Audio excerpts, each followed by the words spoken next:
A jovem não observou o tom seco, preocupada que estava em organizar as próprias ideias, a maneira como lhe contaria. Eu também, amor, respondeu, estou precisando falar com você. Vamos para o meu quarto. No quarto, Juliana acomodou-se sobre a cama, ao passo que André encostou-se à cômoda, que estava com a gaveta entreaberta. A mesma onde ela colocara o teste de gravidez que não quisera fazer, e cuja ponta aparecia pela abertura. Lembra aquela conversa que tivemos? Sobre confiarmos um no outro? Começou André. Claro que me lembro. E isso tem me incomodado muito, respondeu Juliana, vendo aí uma deixa para começar a sua narrativa. André levou um susto, pensando que ela se referia a algum romance ocorrido entre ela e Rico. Quase sem voz, perguntou, incomodado. André. Aconteceu uma coisa. Que eu não te contei. Sentindo como se o chão lhe fugisse debaixo dos pés, André apoiou-se na cômoda e, pelo vão da gaveta, viu o teste de gravidez. Em seus ouvidos soou de novo a asquerosa voz de Riquinho, ao dizer, se preocupe, não, André. Se você não quiser a criança, eu assumo, tá? Transtornado, abriu a gaveta e apanhou o teste, mostrando-o a Juliana. Então, é verdade? Perguntou num gemido. Você está mesmo grávida? Daquele marginal. Juliana não conseguia entender a reação de André, cujos olhos refletiam desespero e ódio. Eu ia te contar, amor. Horrorizado com que supunha a disfarçatez de sua noiva, respondeu num verdadeiro rosnado, não precisa. Já sei de tudo. Seu desespero era profundo, acreditando ter descoberto a verdade. Uma verdade que destruía seu amor, seus sonhos, sua vida. Olhou para Juliana como quem vê o seu céu transformar-se no inferno. Abriu a boca para dizer algo, mas a voz era só um ronco. Dirigiu-se para a porta completamente transtornado, querendo fugir dali o mais depressa possível. Juliana estava estática, sem entender-lhe a atitude. A seus olhos desenhava-se um André que ela não conhecia, um homem tão machista que a crucificava pelo fato de ter sido vítima de uma violência tão cruel e selvagem. Sem conhecer a verdade, via seus castelos desabarem todos de uma só vez. Muda de aflição, o corpo foi caindo vagarosamente sobre a cama, como se estivesse morrendo. Seu desespero era silenciosamente cruel. Capítulo 26. Uma semana mais tarde, depois de terminar uma peça de argila em que vinha trabalhando, Thelma preparava uma xícara de chá quando Juliana entrou. Oi, filha. Abraçou-a, perguntando, como é que você está? Apesar da expressão de tristeza, Juliana mostrava na fisionomia a determinação de continuar caminhando, e da melhor forma possível. Estou bem, mamãe. Thelma examinou-lhe o rosto, fazendo um gesto de aprovação. Chegou bem na hora do chá. Quer uma xícara? Quero sim. Enquanto preparava o chá, perguntou, você está bem ou está obrigando a si mesmo a estar bem? Juliana sorriu. É só uma questão de bom senso, mamãe.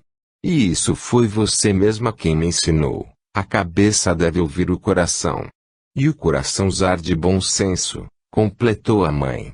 Pois é o que estou tentando fazer. Relanceando o olhar pela própria barriga, continuou, eu tenho pensado muito. E resolvi levar esta gravidez numa boa. Pelo olhar de Thelma passou um reflexo de contentamento, enquanto a filha prosseguia, sabe, mãe, as pessoas usam muitos chavões, o milagre da vida e muitos outros, mas não dimensionam esse milagre. Apanhou uma das peças de argila de sua mãe, uma pequena estatueta e, levantando o rosto com olhar sonhador, foi falando, como para si mesma, sem que os pais saibam.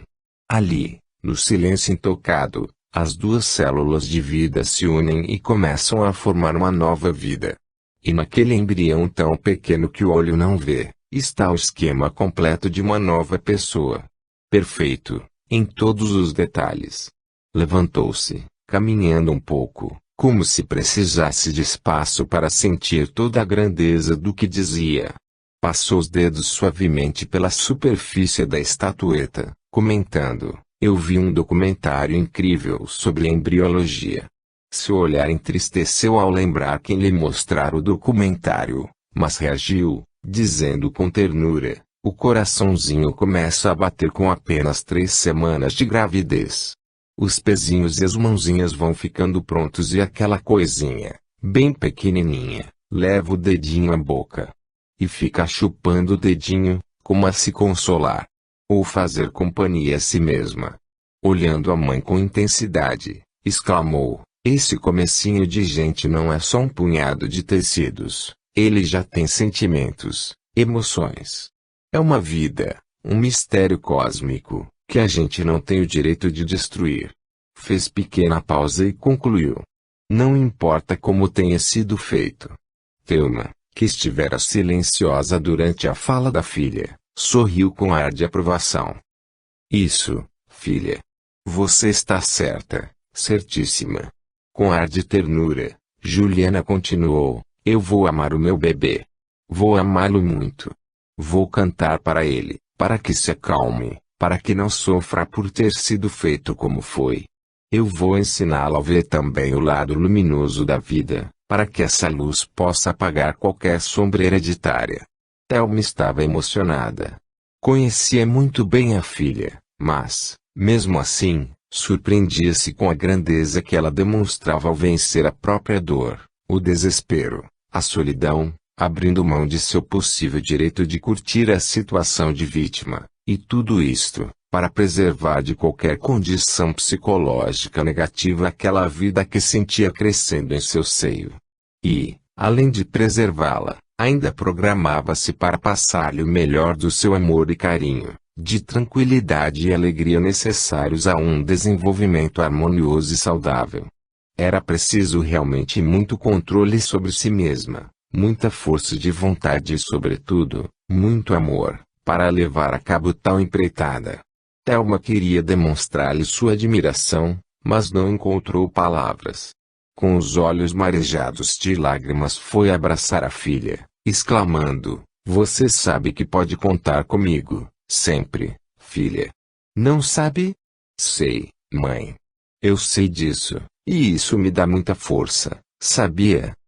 Capítulo 27. Meses mais tarde, Jani e Rico estavam se preparando para a viagem à Bolívia.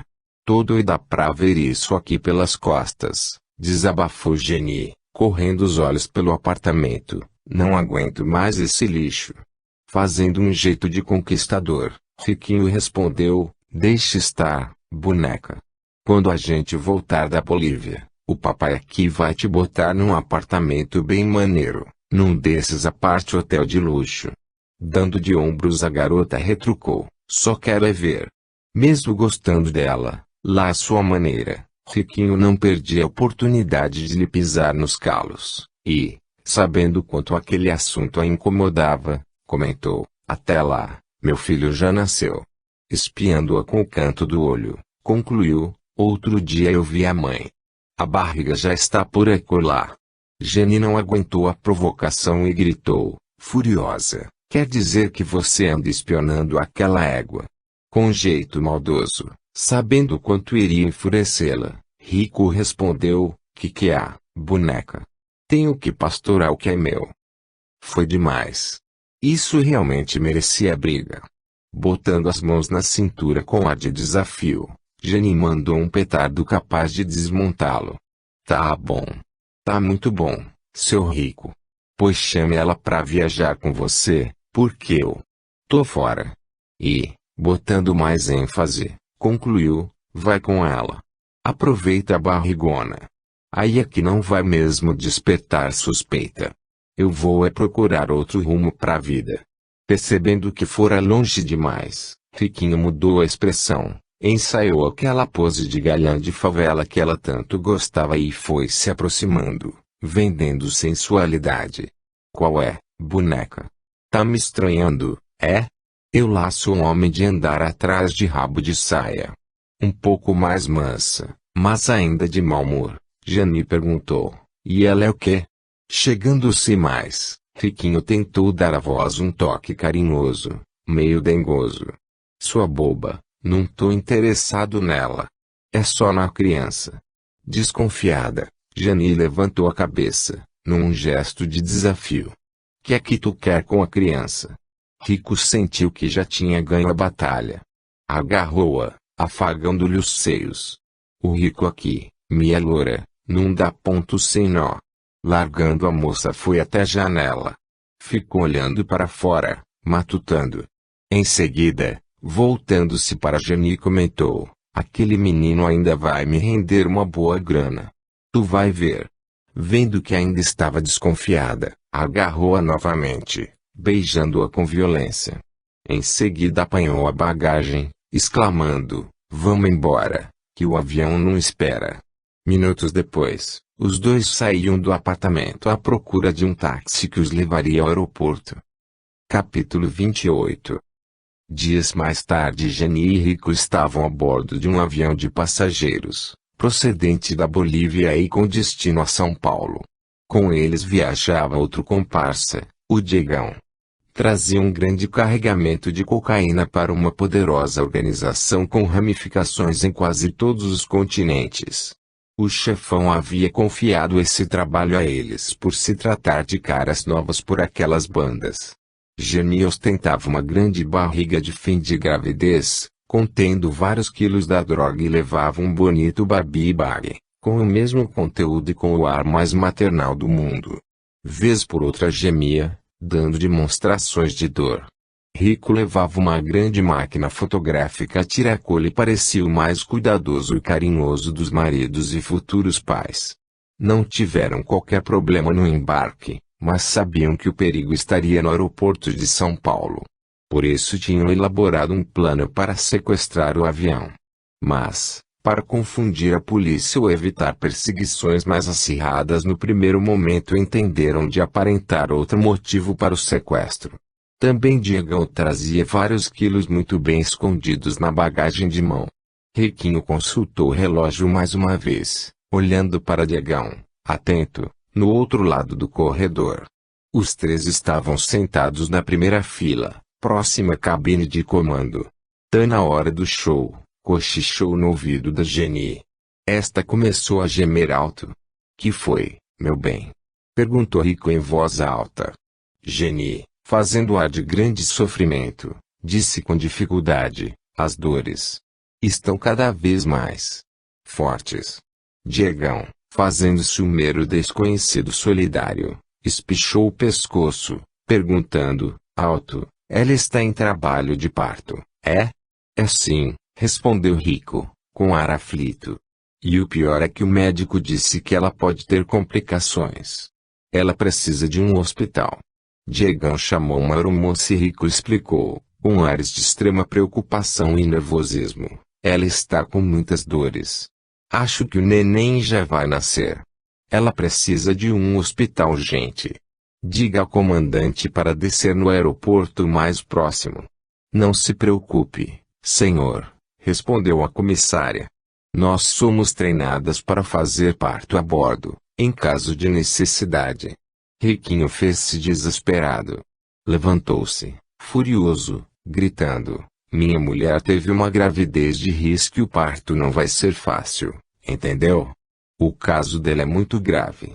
Eu exijo que o avião desça no aeroporto mais próximo. Dirigindo-se a Jani, todo atencioso, falou, carinhoso, não se preocupe, meu bem. Eu vou falar com o comandante. Tenho certeza de que ele vai me atender. Demonstrando solidariedade, Diegão exclamou, eu vou com o senhor, se não se importa. Claro que não. Eu lhe agradeço a força. Ora, não há de quê. Será um prazer poder ajudá-los. O comandante tinha acabado de falar com a torre de Campo Grande quando os dois marginais entraram na cabine. Percebendo que poderia tratar-se de um sequestro, deixou aberto o canal de rádio. Diegão ficou vigiando a porta e Rico, retirando uma arma de dentro da falsa máquina fotográfica, mirou a cabeça do copiloto, dizendo ao comandante, se tentar passar qualquer aviso pelo rádio eu mato seu colega, aqui. Está bem, respondeu o comandante, procurando controlar o próprio nervosismo. Ah, bom menino, zombou Rico. Agora me obedeça, sem nem piscar.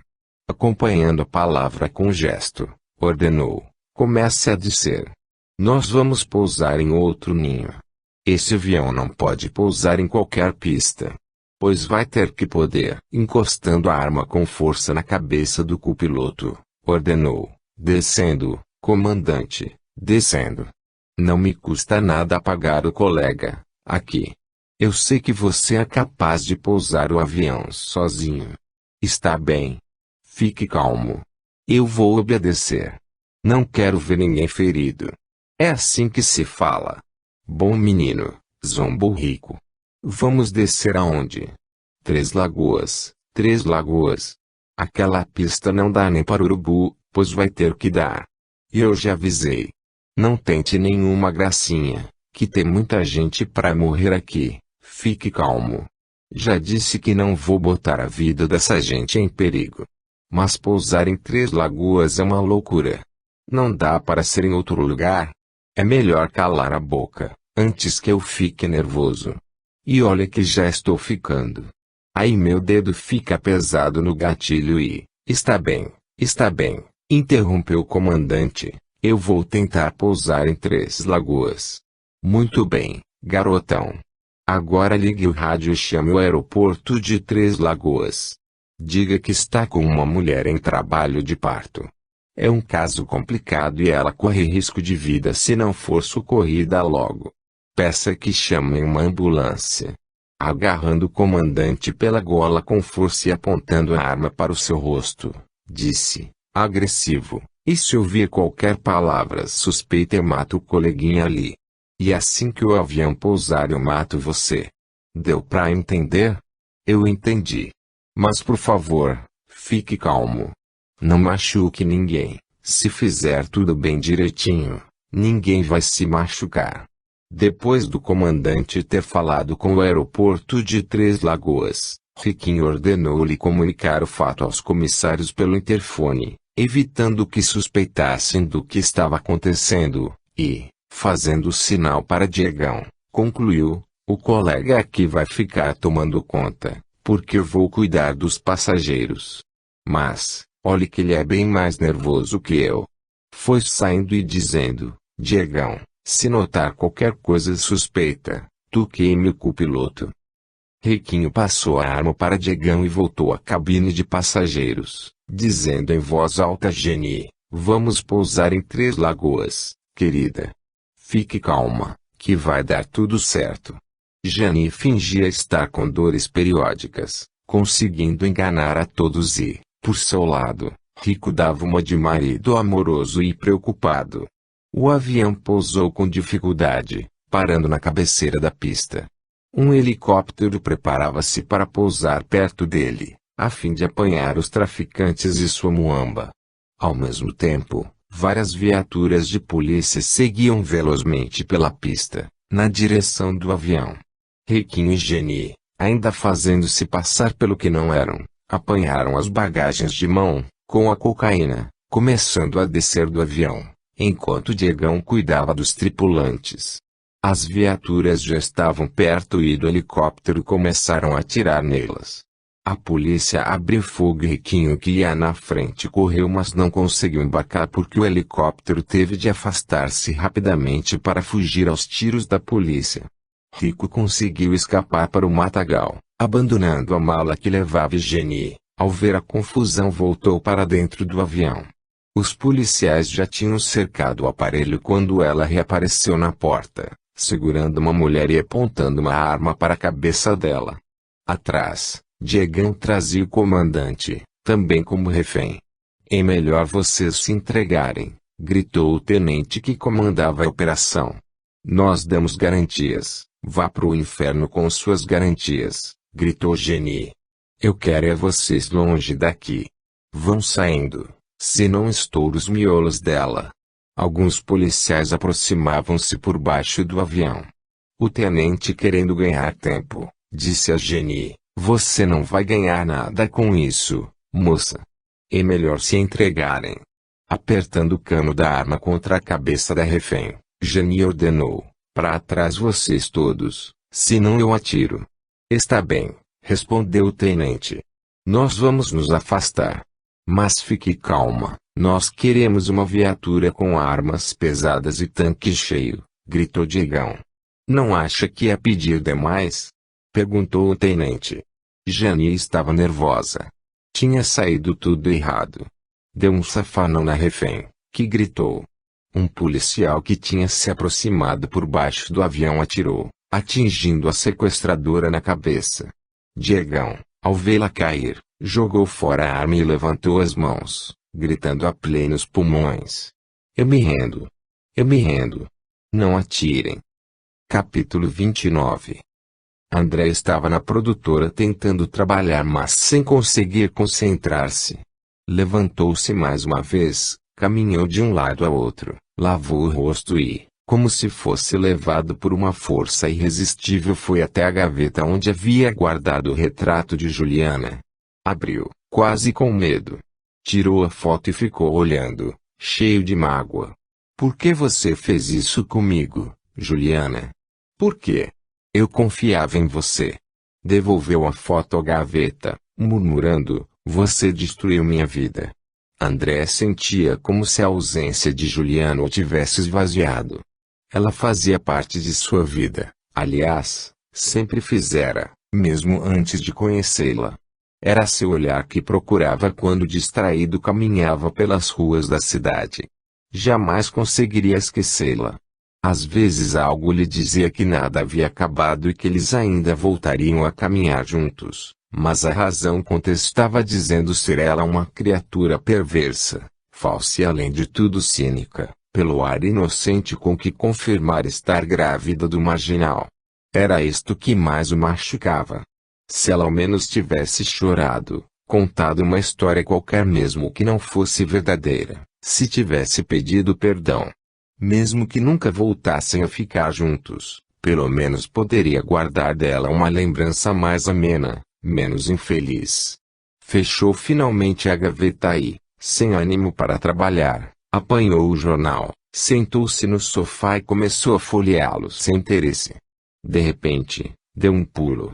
O retrato de Riquinho olhava para ele, ao lado da manchete, polícia apreende carregamento de cocaína.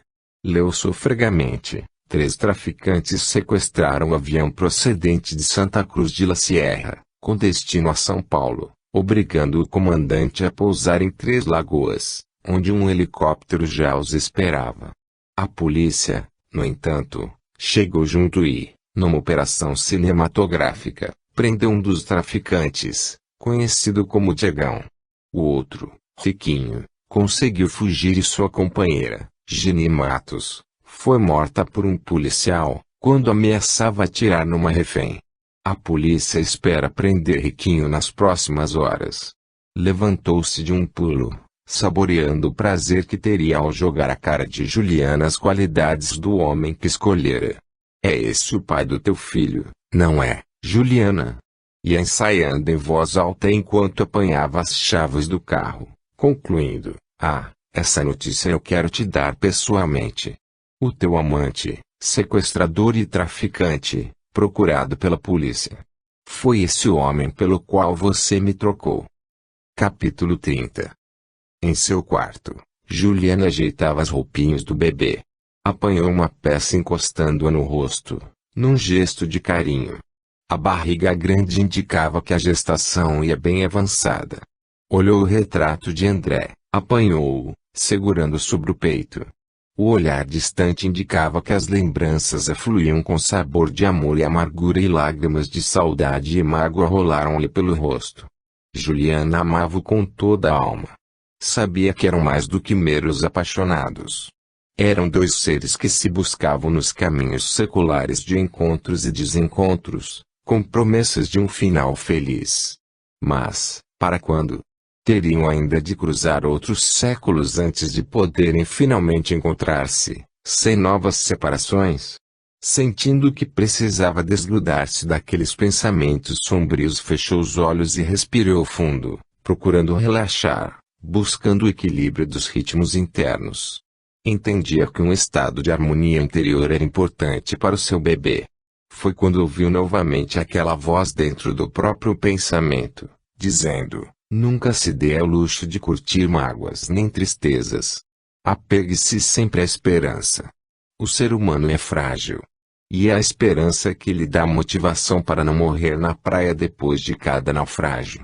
É ela que dá novas energias e alento para recomeçar. Que palavras belas! Quem seria essa voz com timbres de amizade, que lhe falava de forma tão profunda, tão verdadeira? O toque da campainha arrancou-a bruscamente de suas cogitações. Levantou-se e foi abrir a porta. Diante dela André, olhando-a mudo, com expressão acusadora que logo foi se transformando noutra que refletia uma imensa e dolorosa saudade. André, murmurou, quase sem voz. Ficaram se olhando por instantes. Juliana, fundamente magoada mas com uma saudade maior ainda que a mágoa, mal conseguiu murmurar: entra. André entrou. Sua vida fora um inferno de tormentos desde a separação. A saudade pungente, dominadora, implacável. Para si mesmo dera a desculpa de que iria jogar na cara dela a notícia sobre Riquinho, mas, no fundo, o que desejava mesmo era voltar a vê-la, voltar para ela. Apesar de tudo, automaticamente dirigiram-se ao cenário do rompimento, o quarto de Juliana. Esta largou o corpo na cama e André ficou em pé, encostado à cômoda, como da última vez que ali estivera. Tudo voltou à sua memória com terrível nitidez. A pergunta que lhe fizera, então: é verdade? Você está mesmo grávida daquele marginal? E o que entendia ser o cinismo da resposta dela: eu ia te contar, amor. A raiva subiu novamente do coração, todando-lhe o bom senso. Olhando-lhe a barriga com ar de nojo, atirou o jornal sobre a cama, num gesto de desprezo. Está aí. Trouxe para você ver. Juliana, sem entender o que acontecia, olhou automaticamente o jornal e viu o retrato de Riquinho. Meu Deus, é o bandido que me violentou. André repetiu de forma automática, sem ainda assimilar completamente o que aquela palavra significava: violentou. Juliana olhava o jornal sem perceber o que se passava com o ex-noivo. É ele mesmo, disse. Tenho certeza. Como um raio a verdade caiu sobre André, fazendo-o estremecer desde as entranhas. Que terrível engano! Como pudera duvidar dela, crucificá-la, como fizera? Ali estava ela, inocente, arrostando o mundo com aquela gravidez de vítima, na coragem e dignidade de um coração extremamente bem formado. E ele?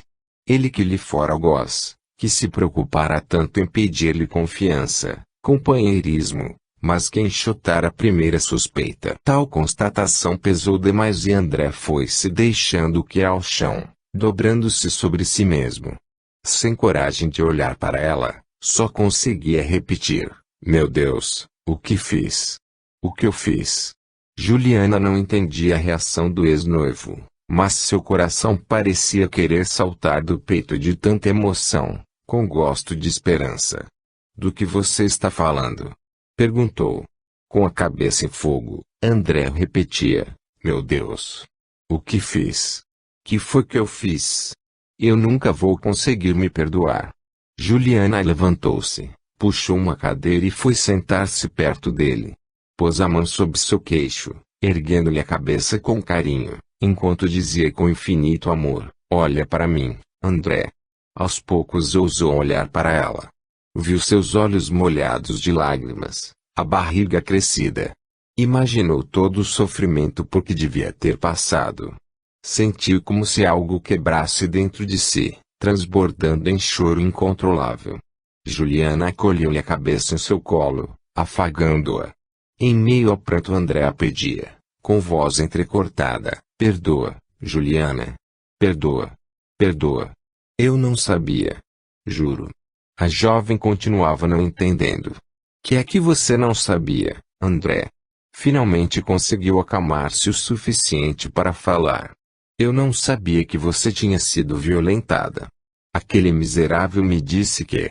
Falou no sinal que você tem no seio, falou da gravidez.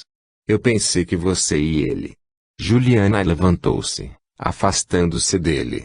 Não entendia como pudera acreditar em semelhante coisa. Olhou para ele com mágoa, perguntando: como é que você pôde pensar uma coisa dessas a meu respeito? Como pôde? A mágoa foi se transformando em revolta. Gritou, exaltada: não foi você mesmo quem me pediu confiança? Raramente Juliana perdia a serenidade, mas naquele momento sentiu que precisava fazer uma violência para descarregar o excesso de emoções que vinha abafando há meses. Agarrou o vaso com flores e atirou com força no chão, concluindo: e cadê a tua? O gesto violento acalmou um pouco. André estava arrasado, permanecendo em silêncio. Juliana continuou falando com revolta e lágrimas na voz. Você tem a mais remota ideia do que eu tenho sofrido. Pode imaginar sequer o que é ser violentada por um bandido asqueroso e, depois, ser abandonada pela pessoa que mais ama e confia. André o via de olhos baixos, sem coragem de olhar para ela. Não, André, você não pode imaginar. Depois de longo silêncio, finalmente André conseguiu balbuciar: por que não me contou?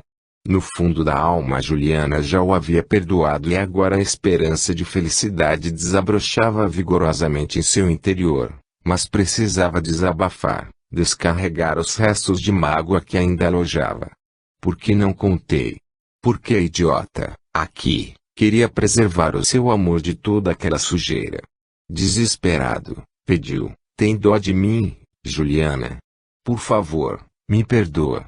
Ficou penalizada. Suavizando mais a voz, perguntou: como você soube? Foi aquele miserável. Deu a entender que vocês dois tinham um caso. Referiu-se ao sinalzinho que você tem no seio. E falou também sobre a gravidez, dizendo que o filho era dele. Juliana estava calada, sem voz, não conseguindo entender tanta maldade. Depois de pequena pausa, André concluiu: aí você me confirmou que estava grávida. De um marginal. André levantou-se, mas ficou no mesmo lugar sem coragem de aproximar-se. Estendendo as mãos em gesto de súplica, falou: eu nunca podia imaginar que foi assim. Por violência. Me perdoa. Eu sei que devia ter confiado em você. Eu sei. Me perdoa. Deu um passo para aproximar-se dela, mas pisou em algo. Instintivamente abaixou-se e apanhou. Era o aparelho de escuta que Geni havia colocado no vaso que Juliana quebrara. Que é isso? Perguntou. Parece um aparelho de escuta. Um microfone. Microfone? Estranho. Estava dentro do vaso. André sentiu um calafrio. Começava a entender a trama. Foi aquele miserável. E foi assim que ele soube da tua gravidez. E eu caí feito um pato. Os dois estavam boquiabertos, sem saber o que dizer. De forma automática André juntou os cacos do vaso que estavam no chão e foi jogar no lixo. Era uma forma de esfriar um pouco a cabeça. Juliana acompanhou até a sala e ficou esperando que voltasse. Em seu coração vibrava uma nova música chamada Felicidade. Sentia que haviam luzes acenando além das curvas do caminho, embora essas curvas ainda pudessem trazer surpresas sombrias. Ao voltar, André foi dizendo: lembra da Geni? Aquela garota que trabalhou comigo na produtora? Claro que me lembro. É uma pessoa má, perigosa. Muito mais do que você possa supor. Eu acho que foi ela quem planejou tudo isso. Mas, como? Por quê? Ela é comparsa desse tal de Riquinho. Ou melhor, era, porque morreu durante esse sequestro de que fala o jornal. Eu penso que tudo o que aconteceu com você foi vingança dela. Acho que a Geni sonhava em se casar comigo e, sem dúvida, na cabeça dela, você foi a culpada por não ter dado certo. Que horror! Exclamou Juliana, sem conseguir entender como alguém pode chegar a ser tão mal. Depois de pensar por instantes, rememorando os acontecimentos, exclamou: essa mulher é uma louca. Louca perigosa. Era, consertou André. Ela está morta. Juliana ficou em silêncio analisando os próprios sentimentos. Depois de instantes, comentou: foi uma trama realmente muito bem urdida. Que Deus se apiede dela. André aproximou-se e segurou-lhe as mãos, perguntando: será que você pode me perdoar?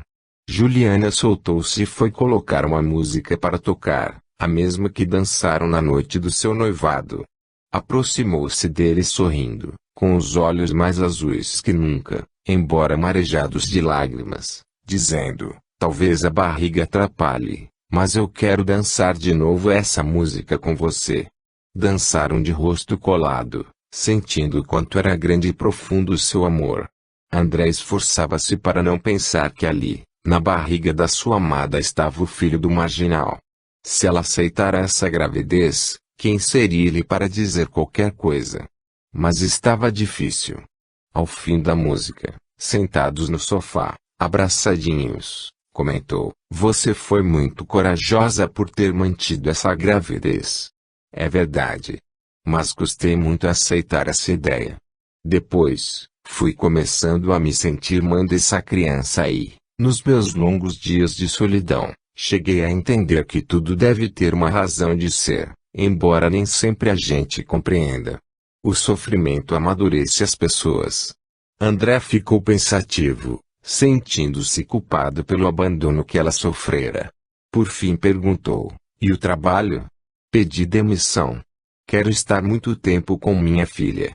Quer dizer que é uma menina, é sim. E vai chamar-se Thelma, como a minha mãe. É um bonito nome, comentou André, sem saber o que dizer.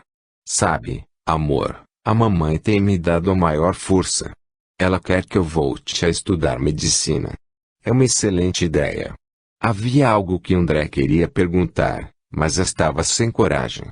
Finalmente, decidiu-se: e quanto ao nosso casamento? Você ainda quer se casar comigo? Juliana olhou longamente para ele, procurando sentir-lhe o íntimo. Por fim, respondeu: acho melhor esperarmos um pouco. As coisas mudaram muito e nós temos que nos reacostumar, mas podemos reatar o noivado. Não podemos. Juliana sorriu. Como amava aquele cidadão, acho que é só colocarmos as alianças, disse. Ou você quer me pedir novamente em casamento? Como você quiser, querida. Quer casar comigo? Com barriga e tudo? Claro, amor, com barriga e tudo. Capítulo 31.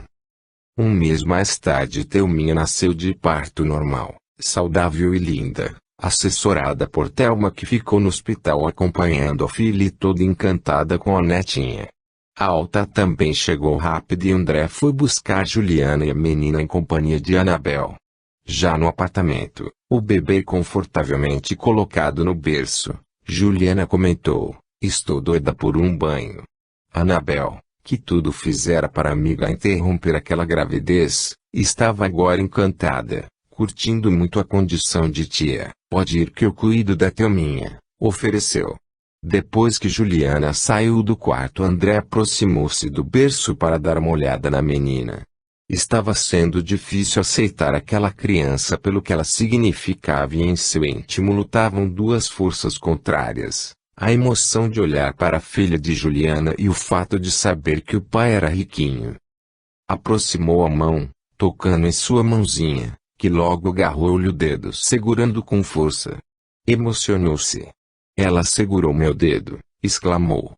Compreendendo o que se passava com ele, Anabel comentou sorrindo: sempre me disseram que os bebês têm um poder mágico de emocionar as pessoas. Eu não acreditava.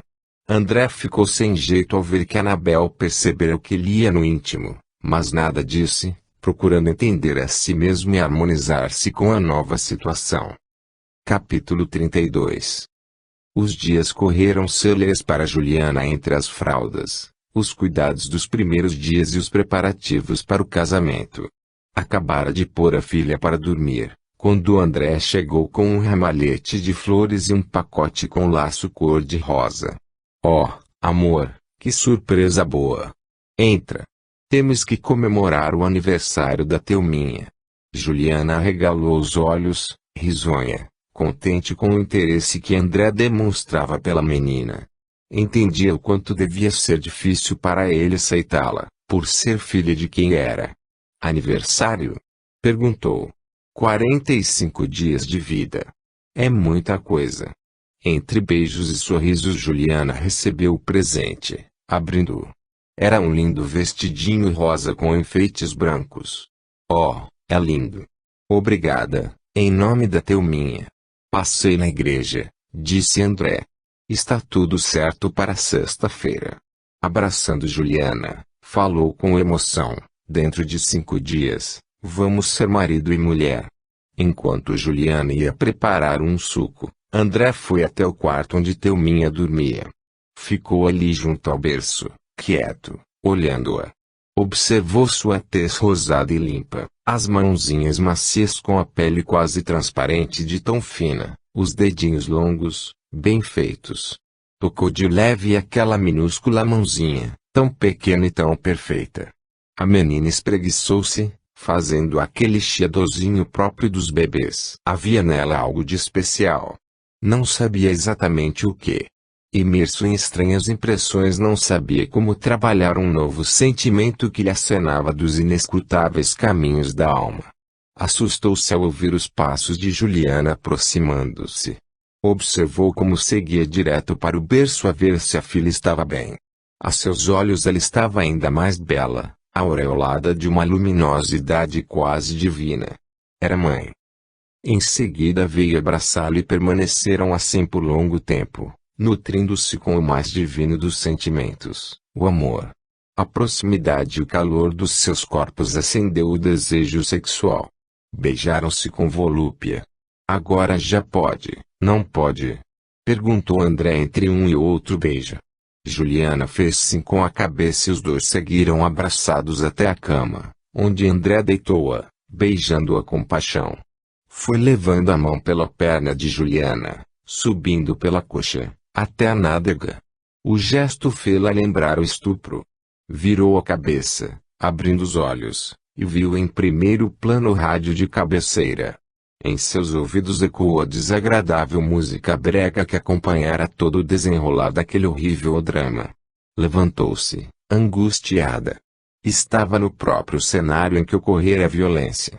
Afastou-se da cama, olhando-a com horror.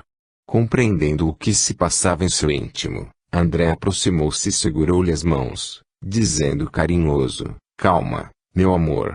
Tudo aquilo já passou. A jovem pôs-se a chorar, dizendo: ó, amor, você tem que me dar um tempo. Acariciando-lhe suavemente o rosto, André perguntou: só depois do casamento? Não, não é isso. Eu estou precisando me reorganizar. Por dentro e por fora. Mudar este cenário, entende? Claro, meu amor, eu compreendo, respondeu André, e, olhando-a nos olhos disse: não se preocupe, você tem todo o tempo que precisar. Eu quero você inteira. Silenciou por instantes, sorriu e perguntou: lembra do que combinamos sobre priorizar o afeto, o companheirismo? Juliana sorriu, aliviada. E não ia lembrar? Saíram do quarto, abraçados. Agora estavam de novo juntos e era só isso que importava. Capítulo 33. No apartamento da Jenny, Riquinho quebrava a cabeça, pensando em como iria arranjar dinheiro. Depois de escapar ao cerco da polícia em Três Lagoas, conseguira chegar à Fortaleza roubando aqui, furtando ali, viajando de carona. Estava só isso sem dinheiro. Irritado, andava de um lado para outro dizendo palavrões, chutando os móveis e falando consigo mesmo em voz alta. A Jenny vacilou. Pensou que mulher não leva bala. Coitada. Se ela estivesse aqui, ia dar um jeito de arrumar grana. De repente parou. Outra ideia passou-lhe pela cabeça. O garoto já deve ter nascido. Pegou a garrafa de cachaça sobre a mesinha de cabeceira. Estava vazia. Disse outro palavrão e perguntou a si mesmo: onde é que vou arrumar grana? Continuou andando como fera enjaulada, chutando o que encontrava pelo caminho. De repente parou e sorriu com expressão malévola. Acabara de ter uma ideia. Uma ideia que iria tirá-la do sufoco. Capítulo 34. O casamento foi muito simples, mas lindo e emocionante. Dava para ver que aquele amor era desses que rompem o tempo e não morrem com a distância e nem com os desencontros. Thelminha, no colo da avó, sorria como se entendesse todo o significado do momento. Não houve convidados nem recepção, apenas um bolo com champanhe e muita alegria. Anabel enfeitara o apartamento com profusão de flores e o quarto de Thelminha estava encantador. Todos estavam felizes. André abriu o champanhe e encheu as taças. Depois dos brindes e do bolo, falou: "É pena que você vá embora, Anabel. Para mim, você é uma irmã muito querida." Anabel sorriu. Fazia-lhe bem sentir que gostavam dela. A vida lhe fora muito difícil e em muitos momentos amarga, mas conseguira superar e agora, no convívio com Juliana, estava começando a encarar a vida por outros ângulos mais leves. "Vai ser ótimo para mim, André", respondeu. "Linha internacional é outra coisa. Claro que vou ficar com saudades. Muitas. Mas, deixe estar, que eu venho passar as férias com vocês." "Venha mesmo, amiga", disse Juliana, segurando-lhe a mão. "Eu vou sentir muito a sua falta. Você tem sido mais do que irmã para mim." Para desfazer o clima de seriedade, Anabel respondeu com um ar brincalhão, referindo-se a André. "Imagina. Com um gato desse em casa e de quebra uma coisinha linda como a Thelminha." Thelma foi se levantando enquanto dizia, olhando de forma expressiva para Anabel: "Eu também gosto muito dela. É uma pessoa adorável. Tanto, que vou roubá-la." Entendendo o recado, a jovem levantou-se. "Esqueci de te dizer, Juliana", falou. "Eu vou ficar com a Thelma uns dias, até voltar a São Paulo. Vocês dois merecem uma lua de mel a dois." E olhando intencionalmente para a porta do quarto de Thelminha, corrigiu: "a três." Depois das despedidas, as duas saíram, deixando o casal só com seu amor. Abraçando Juliana, André proferiu o clássico: "Enfim." Sós. Puxando o marido pela mão, Juliana levou-o até o quarto. Estava completamente diferente. Móveis novos e a cama também nova, colocada em outro ângulo. Alegremente surpreendido, André beijou-a com paixão e, pegando-a no colo, carregou-a para a cama. Ali não existiam mais fantasmas de qualquer natureza. O amor e o equilíbrio de ambos haviam triunfado. Capítulo 35. A madrugada é alta. Riquinho, em frente à porta do apartamento de Juliana, apanhou a chave do bolso e beijou-a com ar irônico, dizendo a si mesmo: "Valeu, Geni." Abriu facilmente a porta, entrando com cuidado. Estava tudo silencioso.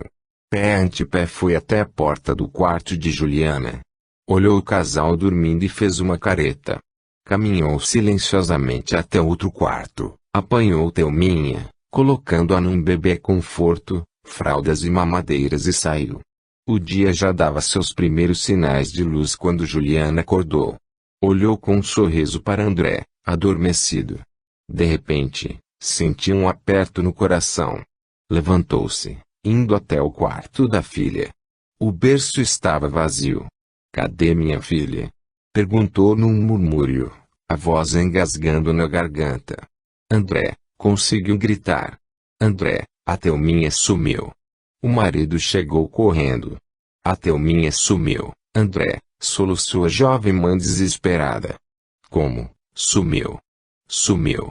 Não está no berço." "Olha, não é possível", exclamou André. "Vamos ver a porta." Correram até a porta de saída do apartamento. Estava apenas encostado e o hall vazio e silencioso. Voltaram percorrendo todo o apartamento, inutilmente.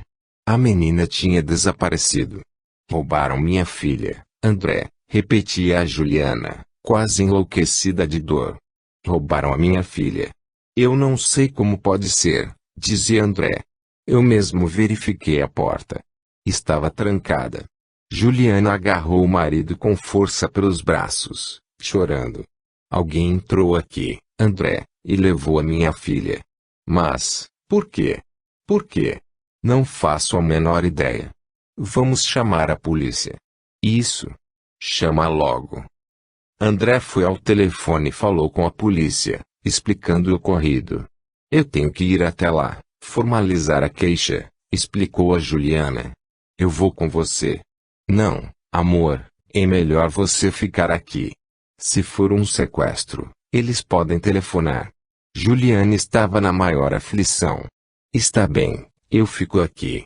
Mas vai logo, André. Pede a eles, pelo amor de Deus, para acharem a minha filha.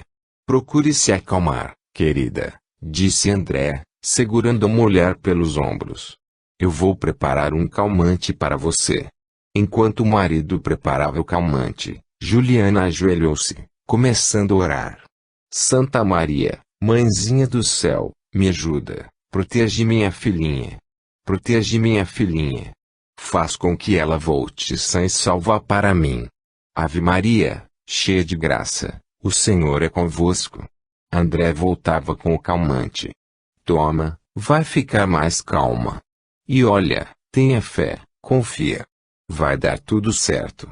A Thelminha vai voltar para nós. Abraçaram-se e André saiu. Juliana ficou andando de um lado para outro, desesperada. Vez por outra erguia as mãos, elevando o rosto e pedia, Santa Maria, Mãezinha do céu, protege minha filhinha. Protege ela. Faz com que ela volte sã e salva para mim. Um ruído da chave na fechadura fez Juliana estremecer de susto. A porta abriu-se e Anabel entrou, percebendo logo que algo terrível havia acontecido. O que foi? A Thelminha sumiu. Foi roubada. Anabel estava atônita. Roubada? Como? Nós acordamos e ela não estava mais no berço. Mostrando a porta da rua, concluiu, e a porta estava aberta. E vocês não têm ideia de quem foi? Nenhuma.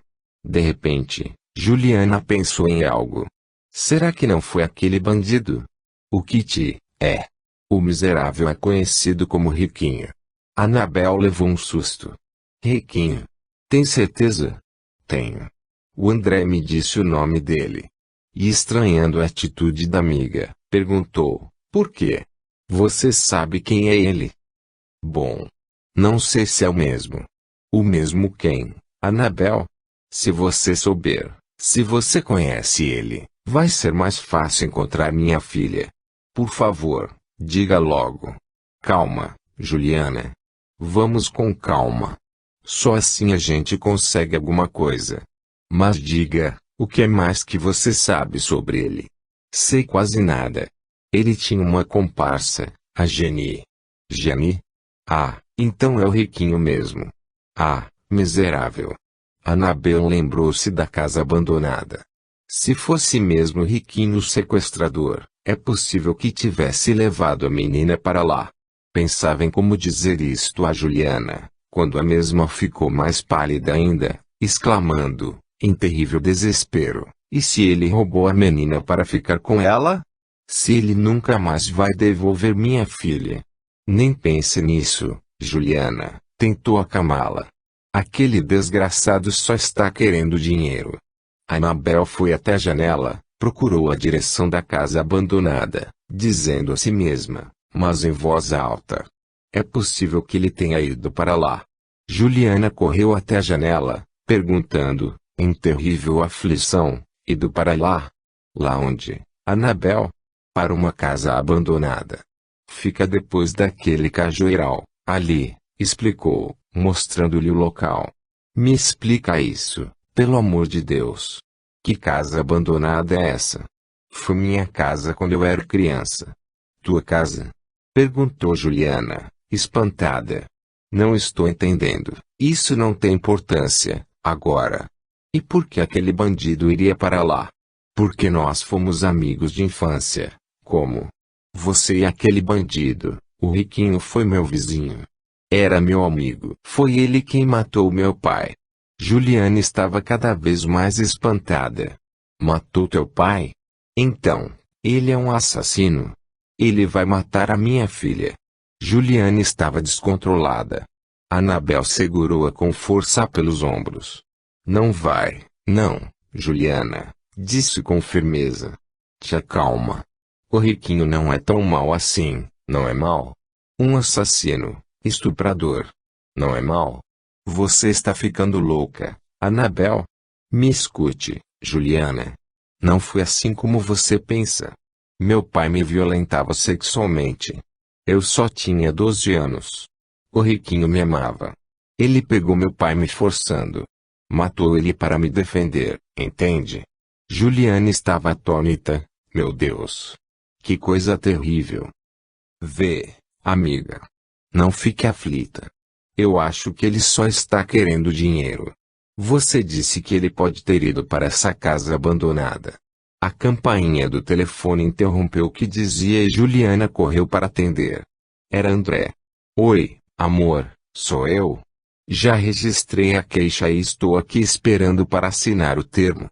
Liguei só para saber se você está bem. A Annabel está aqui, comigo. Ela acha que foi aquele bandido, o riquinho, quem raptou a Thelminha. É mesmo, exclamou André. Só pode ser ele. Com certeza ele tem a chave do apartamento. A Annabel acha que ele pode estar escondido numa casa abandonada que tem aqui perto. Casa abandonada? É. Ela conhece ele. Foram amigos de infância. Ela morou nessa casa. Deixa eu falar com ele, Juliana, pediu Annabel. Juliana passou o telefone para a amiga. André, não leve a polícia lá, pediu. Eu vou falar com ele. Tenho certeza que ele vai me ouvir. Está bem. Eu vou com a polícia, mas a gente fica de longe. Só para garantir. Tudo bem, André. Você sabe qual é a casa? É uma que fica depois desse cajueiral, aqui ao lado do prédio. Assim, a uns 500 metros, eu sei mais ou menos onde é. Mas vá com cuidado, Annabel. Esse cara é perigoso. André desligou o telefone. Sentia-se aflito. Só agora percebi o quanto gostava daquela criança, o quanto amava seu jeitinho, o sorriso, os olhinhos azuis iguais aos da mãe. Fora um idiota não tendo curtido a presença da menina, acompanhado mais intimamente de coração aberto seus primeiros dias de vida, seu desenvolvimento. Perderá tudo isso por insistir em ver nela filha de um marginal, esquecendo-se de que, acima de tudo, era filha de Juliana, a mulher que esperara desde sempre. De repente estremeceu. Imaginou Thelminha nas mãos de Rico, ela mais crescida, linda, sendo estuprada pelo pai, da mesma forma como fora a mãe. Desesperou-se. Correu a falar com o delegado, suplicando-lhe agisse rápido e com muito cuidado. A menina não poderia sofrer qualquer dano. Capítulo 36. No apartamento de Juliana, Annabel preparava-se para ir ter com Riquinho. Eu vou com você, Annabel, disse Juliana, decidida. De jeito nenhum. Eu vou só, eu quero ir buscar minha filha. Segurando a amiga pelos ombros com firmeza, Annabel perguntou. Quer estragar tudo, Juliana? Confia em mim. Eu tenho que ir só. E, para assegurar-se de que seria atendida, concluiu, você tem que ficar em casa, Juliana. Pode ser que o sequestrador, seja lá quem for, telefone. Está bem, eu fico. Eu confio em você. Mas pelo amor de Deus, Annabel, faz tudo o que puder para trazer minha filha. Claro que eu vou fazer, Juliana. Fica tranquila. Vai dar tudo certo. Você vai ver. Annabel saiu e Juliana voltou às suas preces. Não havia outra coisa a fazer. Na casa abandonada, Riquinho observava a filha que dormia sob o efeito de uma droga. Achara melhor dopá-la para não chorar. Mesmo ali, poderia chamar a atenção de algum transeunte. De repente ouviu passos aproximando-se. Levantou a arma e escondeu-se atrás da porta. Já se preparava para atacar o invasor, batendo-lhe com o cano da arma na cabeça, quando reconheceu a voz de Annabel. Riquinho. Surpreso, exclamou Annabel. Que é que você quer aqui? Annabel olhou-o com carinho, comentando: tanto tempo, não? Você mudou pouco. Percebendo que deveria aproveitar a surpresa do marginal,